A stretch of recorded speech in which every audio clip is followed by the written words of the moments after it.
السلام علیکم ورحمت الله وبرکاته. د بد نظر نه، د سحر، د جادو وغیره نه د حفاظت دپاره دا عمل کوه، نو انشاءالله تعالی چې د الله تعالی خوښه شي نو حفاظت به دې کوي.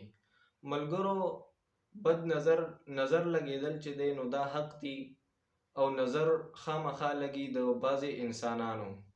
نو د دې نه د حفاظت دپاره دا عمل چې دی نو دا ډېر فایدهمند دی. په دې باندې خپل ځان هم دموه، خپل ماشومان پې هم دموه.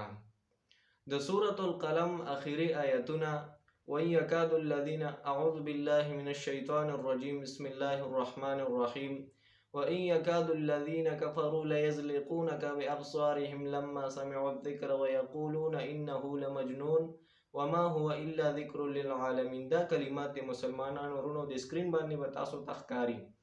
دا دي تاسو سره به په سکرین باندې شیر کړی شي. نو دا وایئ د سهار مونځ پسې 3 ځله یا 7 ځله وایئ، د ماښام مونځ پسې 3 ځله یا 7 ځله وایئ او خپل ځان پې دموئ. یا د ماسخوتن چې کله څه ټایم کې ویده کېږي نو هغه ټایم کې دا عمل کوئ. په دې باندې تاسو خپل ځان هم دمولی شي، خپل ماشومان پې هم دمولی شي. مسلمانانو وروڼو، که دا ویډیو مو خوښه شوې وي نو لازم د نورو ملګرو سره شریکه کړئ چې نورو مؤمنانو مسلمانانو ته فایده ورسي. الله تعالی مو خوشحاله او آباد ساته. الله یې تاسو له ډېره ښه بدله درکړي. جزاک الله خیرا.